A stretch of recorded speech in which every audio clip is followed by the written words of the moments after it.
Kitalo omubaka Muhammad Sseggirinya afudde amakya g'olunaku olwaleero. Omubaka Muhammad Sseggirinya ng'ono abadde akiikirira ekitundu eky'e Kawempe North amakya g'olunaku olwaleero ate asobodde okuba nga afiira wali mu ddwaliro e Lubaga, era nga njagala okutuusa okunyolwa okusaasira famire ey'omukulu Muhammad Sseggirinya, abantu b'ekitundu ky'abadde akiikirira, bannakibiina ekya NUP ko n'abo abantu ababadde bamubeera ku lusegere nti nga kitalo nnyo, kitalo ddala. Era tuba tweyongeddeyo mu maaso n'okuba nga tulaba ku bubaka obw'enjawulo obuvudde ku abo abantu ababadde bamumanyi obulungi, obubaka obw'okubagiza, obw'okusaasira, obw'okunyolera awamu, era n'emikutu egy'enjawulo givuddeyo nga gyogera ku nsonga eno okubeera nga gikakasa abantu nti bino bintu eby'okuba nga babika omubaka si byakusaaga, wabula omubaka afiiridde ddala. Era nga njagala okutegeeza nti Bobi Wine y'omu ku bantu abasoose okuba nga batuusa amawulire gano eri abantu okubamanyisa nti honorable ssaawa zino kati mugenzi, era ng'avudde n'abeera ng'agamba nti very sad news this morning, our brother, our friend, our fellow leader Muhammad Sseggirinya has passed on such a dark morning.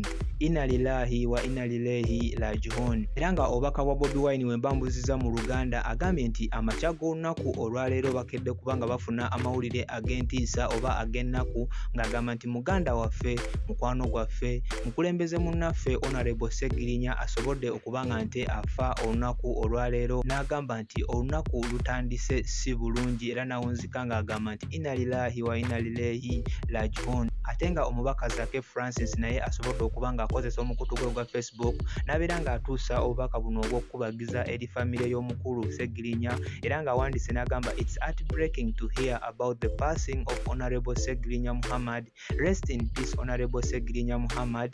Your legacy will never be forgotten. You have touched the lives of many and your work will continue to inspire future generations. We will always remember your dedication and passion for serving the people. Era nga wembangezezzaako okubigonza mu lulimi Oluganda, agambye nti kimumenye nnyo omutima okuwulira nti omubaka Honorable Sseggirinya asobodde okubeera nga nte afa, n'abeera ng'agamba nti omwoyo gw'omugenzi Mukama Katonda abeere nga nte akuwummuza mirembe. N'agamba nti omukulu ogwalese tegugenda kubeera nga gwerabirwa oba ebyo by'akoze tebigenda kuba nga byerabirwa. N'agamba nti abantu bangi basobodde okuba nga akwatako, era n'agamba nti emirimu gye gy'akoze gigenda kusigala nga gyegombesa era nga gisikiriza abo abantu abali mu myaka gino emito, n'okusobola okubeera nga tagenda kuba nga yeerabirwa olw'ebyo by'asobodde okubeera nga akola n'obuvumu wamu n'okwagala kw'assizzaamu nga aweereza abantu be. Bwetyo ne mbeera nga nange wano ku Falke Official ntuusa okusaasira wamu n'okubagiza famire y'omubaka Honorable Sseggirinya